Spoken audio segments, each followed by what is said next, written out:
A Beautiful Mind, Psychology and Film Assignment, Fictional Diagnoses by Josie Maples and Riley Boston. A Beautiful Mind, John Nash description. In the movie A Beautiful Mind, the main character, John Nash, is extremely good at math and has just arrived at Princeton to attend graduate school. John is a bit of an oddball with not too many friends other than his roommate, Charles. John eventually gets placed in a Wheeler lab at MIT after leaving grad school. He then gets involved in breaking codes for the U.S. government and along the way gets married to a woman named Alicia who is carrying his baby.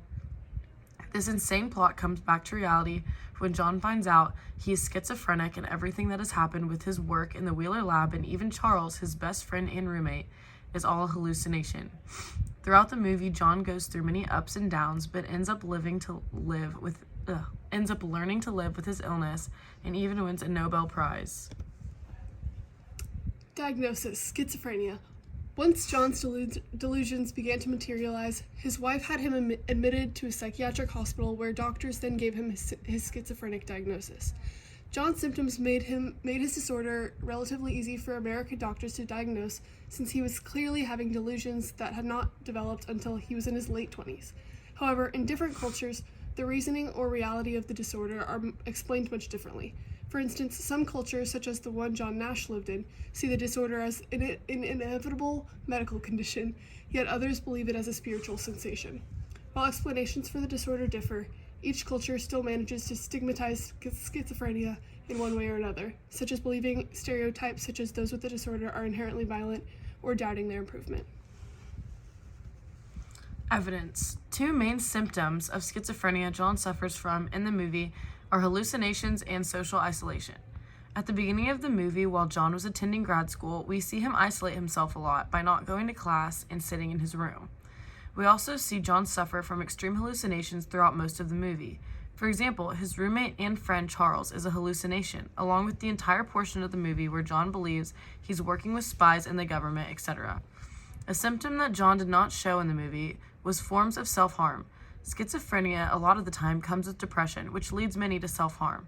But in this movie, John did not portray any signs of self-harm. Treatment. While he was a patient, he received insulin shock therapy, a brutally harsh treatment that is extremely painful and is no longer used in medicine today. He was later released with antipsychotic medication to take, which is the treatment plan we see best fit for John at this time. This makes for the best treatment because it allows for the patient to gain power over their thoughts rather than being controlled by them.